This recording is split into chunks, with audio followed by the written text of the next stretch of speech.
I try to make In-N-Out feel like they are my family, because in a way they are. I can't imagine at 17 how hard it was to inherit something so complex. How many stores do you have? We'll have 410. People have really tried to screw you. No, I've lost friends. Where does that forgiveness come from? It just has to come from God. There's no other way to explain it. There's been a lot of tragedy. My grandma, my uncle, my dad. You can't replace them, but God did know that I was gaining a giant family, that we were all doing something and trying to make the world a better place. So here we are at the In-N-Out headquarters, and I think for anybody that lives in California, like me, has grown up with In-N-Out Burger. It's such a family experience. It's such an American experience. All of us know that we can trust you for good quality, great food, and affordable pricing. It's always so yummy. But to understand the enterprise, the family enterprise behind this incredible organization, I think it's so fascinating and so inspiring for any American, even outside of California. And so let's get right into it. I describe In-N-Out from my perspective, but describe to us what In-N-Out is from your perspective. Well, it's been my life. So, you know, there were years that I was living in Northern California without In-N-Out, but I grew up, you know, just around all these amazing people and didn't realize that this was my In-N-Out family that I would come back to and work here. And it's a family to me. And I am definitely biased, but I feel like it's the best burger. And I feel like we just have the most amazing people, and the culture and just the enjoyment of doing things together and serving our customers, you know, it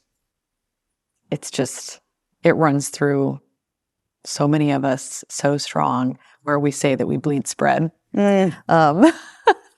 And there's just a loyalty, not only from within, but our customers. And so there's this love, you know, that we have for the customers. We're just so grateful.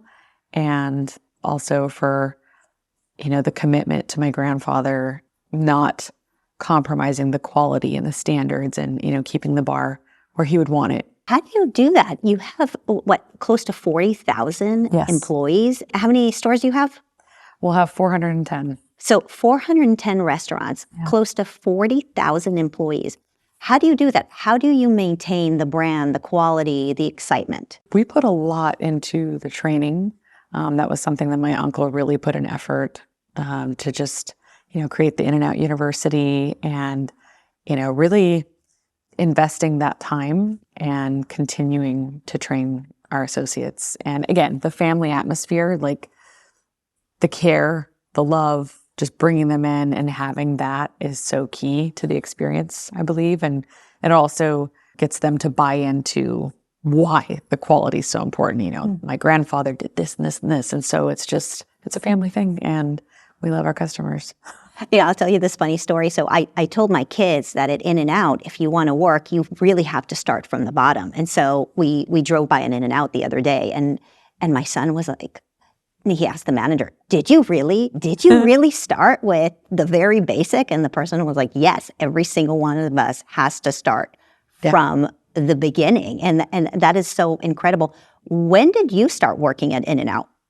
Well, this year is actually my 25th year I'm celebrating. So I know some are like, you kind of started when you were born, but then, you know, officially 25 years. And actually it was my second job. So what was your first job? I worked at a dentist's office. Okay. He was an amazing man, great employer. And I did billing and administrative stuff. And we actually had a typewriter. Okay. All right. It was so cool. But then you went back home. And then I went and applied at In-N-Out. You know, that brings me back to a question that ties into some criticism of yours, which, you know, I'm not shy of criticism of myself either. And I love the opportunity to confront when people criticize us online as avatars and they didn't actually show up. And so one of the things that I read is that, oh, well, you know, Lynsi inherited this entire thing, right? So she didn't build this from scratch. She inherited it from her father, her uncle, her grandfather. And so therefore she's not that much. And my initial reaction was, I can't imagine at 17 how hard it was to inherit something so complex and so big with so many traps, right? When something is so big, there are so many more traps to fail and the expectations, but just not just the expectations, but just the mechanism of not necessarily building the business one step at a time. You have to learn everything right away. And the other part about it is the apprenticeship, the all-American concept that you're not pushed away from the family to go start anew, right? You're not like, okay, go to college, go through the washer, start something away from your family, right? Go get married to corporate America, right? This story is the story of Lynsi is part of this family. Lynsi is taking over what the family has created in the very American way, is keeping it with the home and not outside of the home, right? It's the perfect example of not breaking a family, no matter how hard it is. So that's my personal reaction to those who are attacking you. But what is your reaction to people who say, oh, Lynsi didn't start the business from scratch? I think for me, defending myself and trying to get into that, I just had to lay it down a long time ago. And, being a Christian and accepting that persecution, it's like I've doubled down on people judging me. I mean, it says in the good book, but as soon as you align yourself with Jesus and, go by God's word, it's like you're making enemies, and so there's going to be persecution. And I know that if that's already part of the plan and to be expected, then people just judging me and thinking, oh, she doesn't really do anything. She's just a trust fund baby or whatever they say, And I have to just say whatever, because God knows, the people in this company know. Hopefully our customer that appreciates In-N-Out knows, because they see that we've held true. We're still doing the same thing. We're not changing and doing what everyone else is doing, and we're not compromising our product. At the end of the day, I know that God knows the truth, and the people that love me and know me know the truth, and so I just have to let the rest go. Yeah, I mean, that's so true. When you do good things, you're going to be both loved and hated, and you just kind of need to go into it with understanding who you are and knowing the truth and having an audience of one, which is God. What does your week look like? Just describe to me how you juggle your week. Well, yes, it is crazy. My calendar, I've shown a few people and they say they get anxiety just looking at it. So. But I do feel like God's given me a high capacity to deal with a lot of stuff, and it's, several meetings with different vice presidents or department heads, things that I probably don't need to be involved in, but I care and I love it, and I love being involved with some of those things, like our merchandise. I worked in our merchandise department for 2 years and managed it. And so soon as I did that and created a lot of our stuff, I was just like, I love this because I am creative. And so that's totally an outlet for that, where, there's other things that, I thought I might have done. But then when my father passed away, that kind of pushed me right into, doing this. The operations? And, I mean, just really being the guardian and continuing my family's legacy, because I was going to pursue other things. But at the end of the day, all the things I was passionate about, I'm able to do in some way here at In-N-Out or through ministry. And so it's just, it's great. Do you come to the headquarters often? Are you here every day? I do. I used to be here 5 days a week. Now it varies. I mean, I'll be here, I'll meet people for lunch, I'll have meetings at my house. I actually started bringing our divisional managers for roundtable meetings back to my house because I watched a video of my uncle bringing fourth managers to his house for a breakfast, and I was like, well, I can't do that. There's way too many managers now, fourth managers to do that. But I'm like, wow, I should bring divisional managers to the house. And so divisional managers, regional managers, and the VPs all come to my house for a lot of meetings. You really let them in. You let them into your heart, into your life. Yeah. Oh, yeah. We're all tight. Yeah, it's interesting. How do you decide on growth? I mean, you have over 400 restaurants, and I know you just had to shut down one in Oakland, which I'm going to guess why, but I'm going to let you make a remark. But How do you make these decisions, whether to grow or to shut a store down? It was just absolutely dangerous. There was, out of 365 days, I think almost 300 days, there was some type of event, some type of thing In happening. Oakland? In Oakland, yeah. Like what, robberies or violence? Car burglaries, violence, fights, theft, you name it. I mean, there was a lot. There was actually gunshot went through the store. There's the stabbing. There was a lot. It was really And you've bad. never shut a restaurant down before. No. And so this must have been It was pretty huge. hard. It was huge, but we, for the safety of our associates, we just felt like this is not okay, So, and the amount of time it would take for the police to get there too was alarming. So on the positive note, we are very strategic. In-N-Out is conservative in a lot of ways when it comes to growth. And, my grandpa was all about owning versus leasing. My uncle was like, let's go, let's reach this many stores. So, I feel like I lean more with my grandpa and my dad with wanting to purchase. And there's times where we're like, okay, this is a great location. So it's split, we do both, but it's, there's new markets.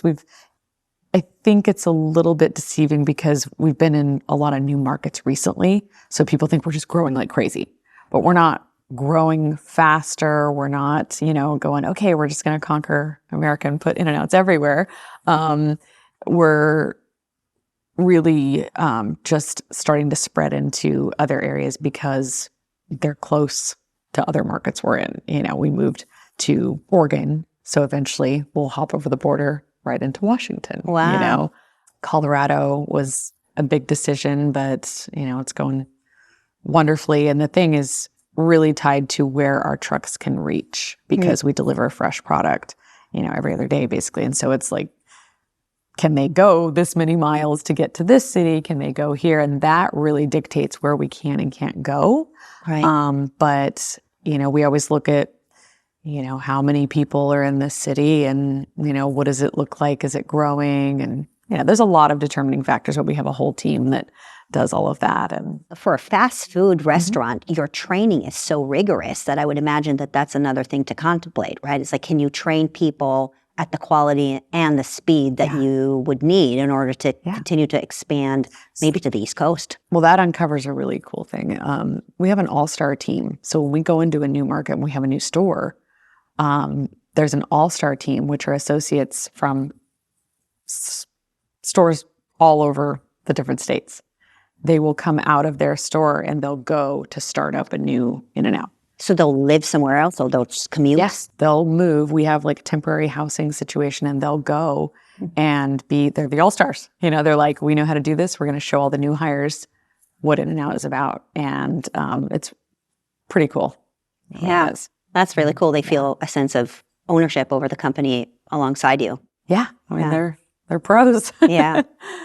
So I can't imagine that anybody can build something significant as you have without going through really hard things. And I know that you've been generally pretty open about the hard things that you've gone through and the things that you've learned from your personal experiences. Are you open to sharing just your personal life? Just what was it like? I mean, growing up in the In-N-Out family, and you had, personal setbacks, business setbacks.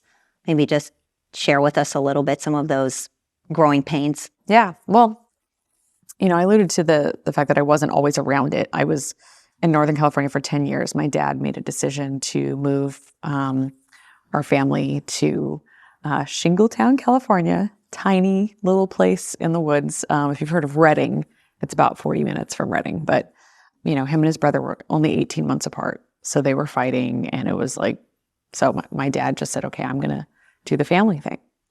And so that was wonderful, being able to grow up kind of normal on a ranch and, ride four-wheelers and go fishing, catch frogs. And, our version of hide and seek was like, my dad would let me go hide on a quad and then he would come look for me. I mean, he'd spend almost 45 minutes because we had some acreage. And so it was just awesome. And I think it's some of the reason that I had a more grounded perspective coming down here.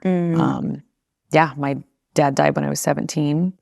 So I started working here. And, my experience working here has been fantastic, of course, but it comes with a lot. And there's been a lot of tragedy. Losing my uncle, who was like my closest family member. That was the very, very tragic airplane accident. Yeah. Yeah, 93. So I was 11, and that was huge. And that triggered my dad's addiction, the sleeping giant. He'd been sober. And so just losing his brother and everything unresolved from his childhood, that came up. Your father and your uncle, who you loved very much, it appears from the way you talk about him, they were not talking, but before the airplane ride, they made some sort of peace. There was a moment of forgiveness. God totally set them up to have that moment. I mean, he kind of used me because I had like a Christmas play, and they weren't talking, and I invited my uncle, and my parents were like, okay, the horse is out of the barn. She just invited him, so I guess we're going to see him. So he came and he got my dad aside after, and he just told him that he loved him and that he was sorry, because they went through. I mean, my uncle was trying to buy my dad's inheritance. He was trying to it was very, very hurtful. So he was asking for forgiveness. And my dad, it was a lot for him to process in a short amount of time. So he was just like, he didn't say, yes, Rich, I forgive you. He just kind of held it. And then my uncle said, I love you. I don't know when I'm going to see you again. And he said, I love you too, Rich. And so they hugged, but he didn't totally say like, okay, I forgive you, we're cool. And so I think that just ruined my dad when he died the next day. So I think the reason the story touched me so much is because I know so many people that have family members that are not talking. Almost always it's over business or over money, over something that is very much superficial in some ways, but not insignificant. It's never necessarily not significant, right? There is so much hurt and so much pain, and forgiveness is such a hard thing that God puts us through, right? Forgiving ourselves and forgiving others. But you hear about stories like this of how do you not take this life and every moment of it and just find that grace, right? That has been such a big theme in your life too. I mean, you write, the way you write about and talk about your family, even though they did put you even through some hardship, not intentionally, but you went through such hard things. I mean, growing up with the father who struggles with addiction, that is very, very hard. And you still talk about your family with such grace and love and forgiveness. How do you do that? Where does that forgiveness come from? Where does that grace come from? It just has to come from God, There's no other way to explain it because it doesn't make sense. It's a very important thing. And I see that people that have unforgiveness have a poison inside of them. And I think it affects your health.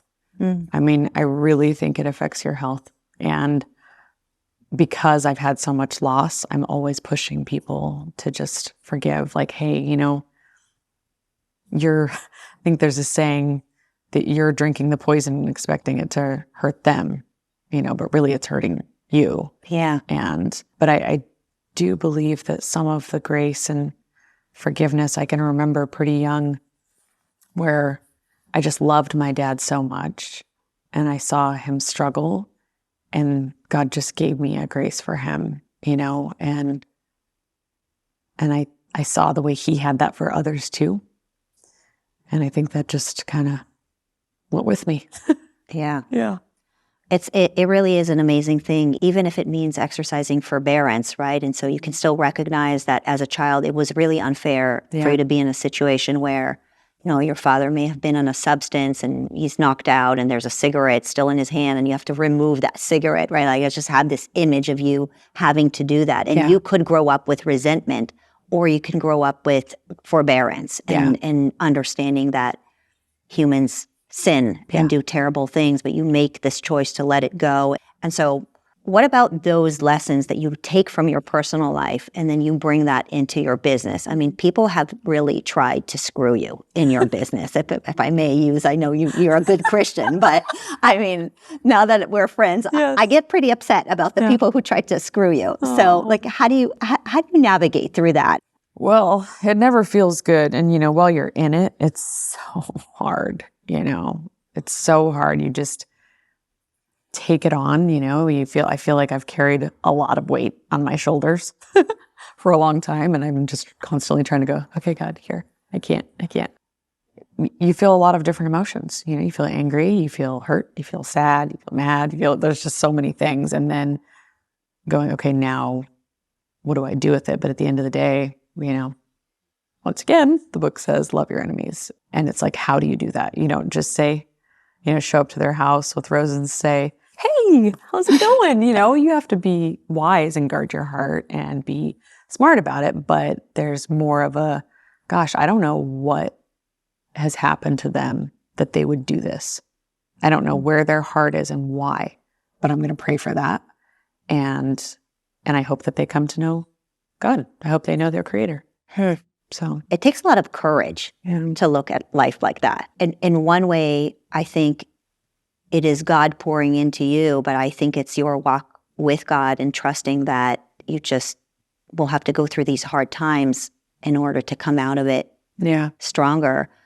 You went through some hard times even with your personal life. You had more than one marriage and you're a Christian. And, maybe another elephant in the room is that I feel like sometimes those of us who come from religious communities are expected to behave a certain way and lead a certain life and, just kind of like nail it on that first time. But, you did not nail it on the first time. No.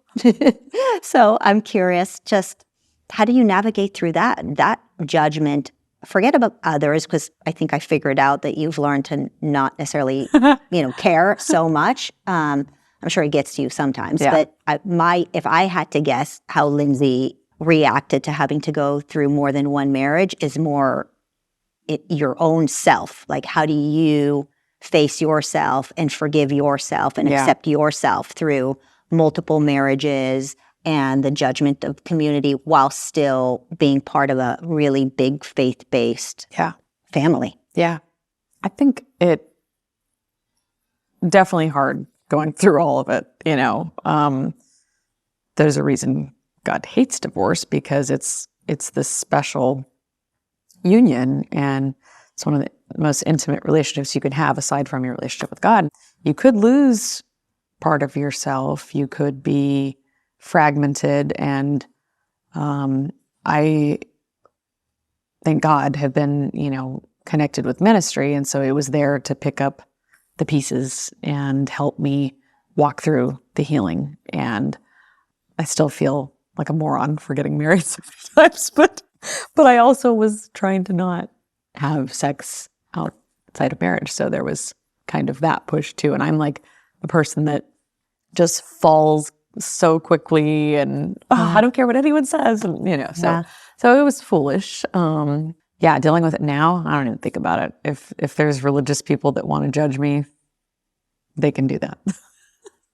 What do you think you learned from that experience, being through multiple marriages, having different types of relationships? I would imagine you've entered into them for different reasons, probably not the right reasons. Right. And, you seem pretty happy now. Your husband seems pretty awesome. And so for those of us who want to learn how to do a better job, I'm good. But I think there's some people out there who might be listening who want to say, how do I try to get this right? I mean, I learned so much, and I feel like I totally am called to a ministry of like relationships now. When I see someone dating someone and there's red flags, I'm like, whoa. I jump in there. You will say something, because absolutely. I've been in situations where I have close young friends and I will notice something, but it's not that easy to go to somebody and say, no, I've lost friends. I've lost friends doing it, but it's like faithful are the wounds of a friend. But the kisses of the enemy are deceitful. And it's like, I would rather hurt their feelings and try to protect them from a world of pain than to just go, oh, okay, and ignore the fact that there's... So what is it that you see that you're going to say to somebody, I feel like that's Oh, not right. so many things. So many things. I mean, we're complex beings, and all the different things we go through, we pick up different strongholds, defense mechanisms, ways to protect ourselves, Yeah. And so, broken people pick broken people. And I did that. And I see other people do it. And I'm like, wait, just, a lot of times when it's someone younger, I'll say, you know what? I don't know if this is what God has for you. Just if it's meant to be, take a break and really get into prayer, get some healing of your own, because maybe there's some things here still, and make sure you're not choosing this person out of some sort of brokenness, because codependent relationships are never healthy. And the ones that do that end up being the ones that get married and seem like they're just totally healthy and like so meant to be. The ones that don't and ignore it are usually the ones that end up in a mess. And I'm just like, so this is it's crazy you brought this up, because that is a huge part of my life. And I'm kind of navigating that every day with all the other stuff I'm doing, just all the relationship counseling and, trying to save people from some of the stuff I've been through. Yeah, I relate to it so much because I think we're at a phase in our lives where we have become mentors to many young people, both men and women, but in particular, many women. I have a lot of women working for me. They are so gorgeous. By the way, anybody who's out there who's an eligible bachelor and want to meet any of the PragerU staff members, they are perfection. Really, they are perfection. And it's very hard. Dating right now is very hard, and people are very, very lonely.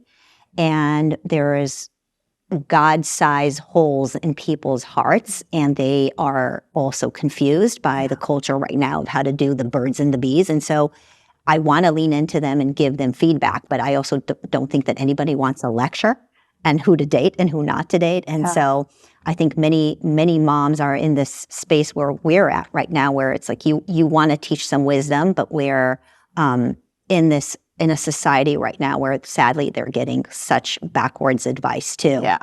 Yeah, it's hard. I mean, for me, like when it's other Christians, it's known that we're supposed to be able to have that open, honest talk. Yeah. When it's someone else, then I'm going to be a little different. I'm going to really approach them with love and understanding and try to maybe find a little to have a conversation. But, you have to put on a lot of different hats with all those talks. How do you know when you're not broken anymore? I think that's part of the issue, right? Question. Because, okay, so now you're looking back and you're saying, I was in those places that I was broken, and therefore I made the wrong decisions time and time again. And I think this question is very interesting to hear from you, because there's a Talmudic saying in Judaism, the place where somebody who has sinned and has recovered from the sin and then came back, nobody else can stand. Only the person who has already sinned can really talk about it from experience, right? Yeah. And so you have been through that, right? And for better or for worse, you've gone through all that hardship. You have that experience. And so what does brokenness actually even look like? And what does the healing from it look like? How do you know you're there and you're ready to find your other half, your soulmate? That's a great question. I think God has to give you the peace, but someone might say, "Oh yeah, I'm good." But one of the indicators is the strongholds. Is someone really quick to get defensive? Are they constantly defending themselves? Are they angry? Do they get heated and just, can't contain themselves? I think the kind of the power or strength in those strongholds shows how healed they are. Because if you're able to just process and respond to things and have that peace and that wisdom, then it's like it shows that a lot of the things have been put back together. Wisdom. Dennis Prager says that the opposite of evil is not good. The opposite of evil is wisdom, because it is through wisdom that you can even have the discernment of what good is and what evil is. Yeah. If you only rely on your heart, but you don't have wisdom, you won't know what good and evil is. I mean, the society we're living in right now is such a perfect example, right? Yes. Everything is so upside down, and mostly because people don't have wisdom. Yeah. And so, where do you get your wisdom from? Is it from the Bible, from church? Is that what helps you kind of develop that discernment? Absolutely. Just writing his word on my heart over the years, and, people will ask like, well, how did you know that verse? Right? And it's like, because you just read it over and over and you get it where it's in there. And it's like the little life manual is uploaded, you just got it, and you lean on that for so many different circumstances or things that come up, and you just kind of know what his word says. Of course, the experience and counsel is huge. I'm big on seeking counsel, and I think there's a lot of leaders that have fear of doing that. So they almost have this pride, like, oh, I'm a leader. I can't ask for help, or I can't appear to have a weakness. And that's just a trap. Like, it is so important to recognize that we're all human, no matter what role we play. And we all need counsel. We all need help. And talks about, not just in the Bible, the good book, but all over. That there's wisdom when you have counsel from other wise people, and you listen to others and not just make decisions off of your own emotions. It makes me think about the Bible verses that you put in the In-N-Out meals. Where did that come from? That came from my uncle. Yeah, it was actually, not too many years before he passed away, he became a Christian, that he started doing that, and he put them on cups, the packages, and we've since added to more. Did you choose some and add some? Yes, after. Yeah, he initially did a handful of them, and then we did more. How do you choose Bible verses? Yeah, it was just kind of tying to different things. Like the fry boat actually was very personal, and I wanted it to encourage others, and that's the one about falling and getting back up in Proverbs. And so, the one on the water cup, I don't want to give it away. I want people to look it up, but the water cup one actually ties to the water. How do you forgive yourself? That is probably one of the hardest things, because I'm good now, but there's been times where I would go through the motions of saying I forgive myself, but it's like, okay, you're saying, oh, I forgive you, but self is saying, yeah, I don't really accept it because this. So it was tough. All the divorce stuff, and I cheated in one marriage, was cheated on in another marriage, and so it's just, that stuff's really big, really hard. And then there's kids involved, so I could let that ruin me, that guilt. But I have to just say, okay, long-term, big picture, am I going to be a waste here, or am I going to be about my father's business and my grandfather's business and let that be something that can be used for good, and let God use that, because it does say that, things that are meant for bad, whether it's something you did or something done to you, if you love God, he can use that for good. So how do you think that being a mom has impacted being a CEO? And what kind of mom are you? Oh, man. Well, you'd have to ask my kids that, I guess. But it definitely impacts a lot. And I'll share it in meetings. I'll say, look, as a mom, you have to treat each kid differently, in different circumstances. Like, you don't discipline them all the same. You can't talk to them, the same way in different things when you're teaching or trying to have a one-on-one talk. It'll look different with different kids. And so I try to even instill that in our training, that, when you're dealing with different associates, like, they don't all learn the same. They don't all respond the same to, the way you're talking to them or training them.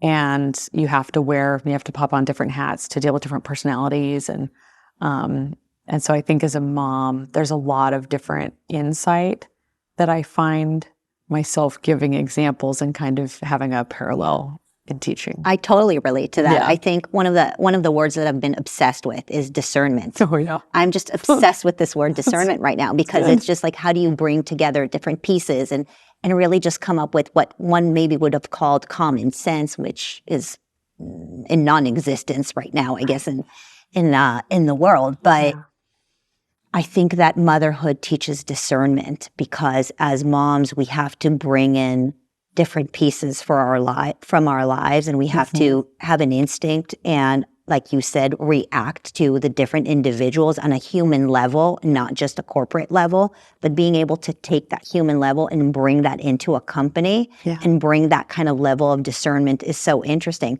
It's also why I think, some people say, well, if you want to have a career and you have to marry yourself to corporate life, right? We've heard that growing up, our generation, where it's like choose career first, children later. And then some people will say, no career. You can't have a career. You have to have your children, right? There is that. And then there is, well, I think God has different plans for different types of people. We all have different types of brains and capacities and interests and passions and all of that. But I do think that, at least for me, the experience of being able to do both has made me a better CEO and a better mom. And I'm always, like you said, I'm always borrowing a little from the kitchen into the corporate office and a little from the office back into the kitchen. Maybe too much of that. But I think it's such a fascinating way to be able to just kind of like have that blend. Do you feel like there's just kind of this back and forth where, your company is in your house is in the company, and there's a little bit of a dance there? I don't know. I just feel like it's all, this is my life. There's all these things in it, and I try to make In-N-Out I try to make them feel like they are my family, because in a way they are. I've said it before. I'm like, God, knew that when I lost my family members that started this company and that were so special to me, I had such strong bonds with all of them. My grandpa I didn't meet, but my grandma, my uncle, my dad, were just so close to me. In losing them, you can't replace them, but God did know that I was gaining a giant family, that we were all going the same direction, doing something and trying to make the world a better place. Yeah, they kind of raised you if you were 17 years old. I mean, you grew up with many of them. Yeah. Oh, yeah. Yeah. I've known a lot of them since I was very, very, very little, and some remind me, I knew you when you weren't even walking. I knew you sure when you were Tell me about your charity work. I mean, you're involved in so much philanthropy and you're doing so much for God's children. So what are some of the special things you're working on? The foundation, the In-N-Out Burger Foundation, that had already started. It started in the 80s by my grandpa, or my uncle, my mom, and my grandma. And that was to fight child abuse. So that's one that I've just, I picked up, and of course it's so huge. I mean, just the stats on how many kids are abused is, it's terrible. So, and my dad and my uncle and my grandpa all being victims of abuse, so definitely a well-oiled machine. It's been going, and we have so many wonderful supporters, and we have a vendor golf tournament, which is a bunch of vendors In-N-Out uses that we've been with for so long, and they look forward to that. And we just raise millions of dollars to help kids. My husband and I started Slave to Nothing, which is fighting human trafficking and substance abuse. And that one, the substance abuse piece is obviously very close to mine and my husband's hearts, because we've had family taken by addiction. So that's a big one. And it's just an epidemic that I feel like, people will focus on so many different things in the U.S. and it's like, where is the fight? What are we really doing about this? So we are very passionate about that, as well as human trafficking, which wasn't something that I was super familiar with, but God just kind of exposed it to us and said, you need to fight for this. You need to be a part of this fight and help stop it. And so, that one, we had to learn a lot on the way, but the difference organizations that we've teamed up with, and just hearing the stories. And now we've been training our managers and our associates how to recognize maybe a trafficking situation. Incredible, because you're all over the place. Yes. And that's brilliant. So we've had at least 2 that I can think of where we've been able to rescue someone in a store.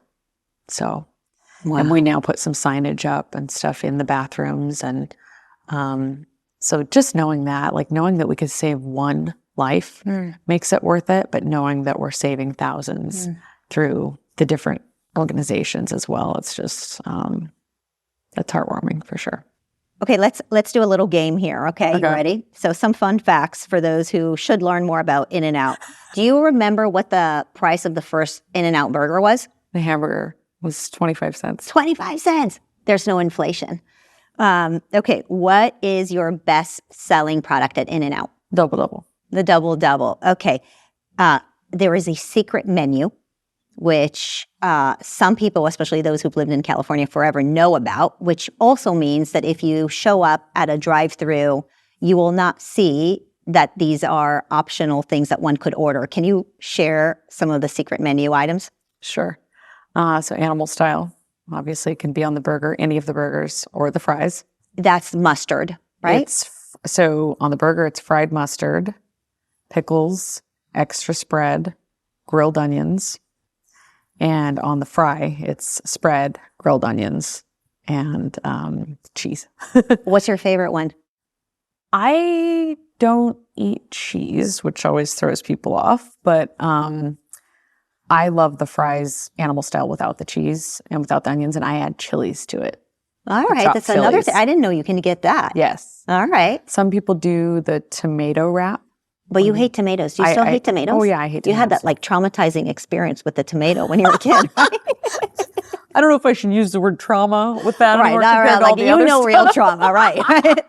But yes, it was terrible. Yes, I still hate tomatoes. What's a Bible verse that is really touching you right now? Oh, see, this is tough because this goes into the favorites category almost, and I struggle. Yeah. Someone asked me, "What's your favorite band? What's your favorite movie?" Which I'm like, depending on the hour. Because there's so many different themes and categories. And can I pitch one? Yeah, sure. Those who love God hate evil. Oh, yeah, that's good. That's good. There are many, but I would definitely say one of the ones I've been thinking of today is to focus on whatever is true, whatever is noble, and like meditate on those things in His Word. So yeah. I'm going to end with a final question. Okay. If Lynsi from her 20s could superimpose herself into the future and sit here with us and watch you, what do you think her reaction would be? Is that with her knowing everything that happened? She knows it all. She read the book. Okay. She knows who you are. Okay. She knows your heart. She knows your struggles. Yeah. What's Lynsi's reaction? Well, I think she'd probably be like, "Wow, you didn't learn that after the first time." No. No. I don't know. I mean, ultimately, God is good. He has blessed me. I feel like she would recognize that God brought her through a lot of stuff, and she came out the other side still in one piece. And I think ultimately it just makes me love Him more. Yeah. Yeah. So, well, hopefully she would see that there was a purpose. Yeah. There's a true purpose, and everything that you do and all the tough times that you have gone through have turned into things that you have made into gifts for other people and people's lives. And so I appreciate that about you and love getting to know you, and thank you. Yeah. Thank you for everything. Thank you.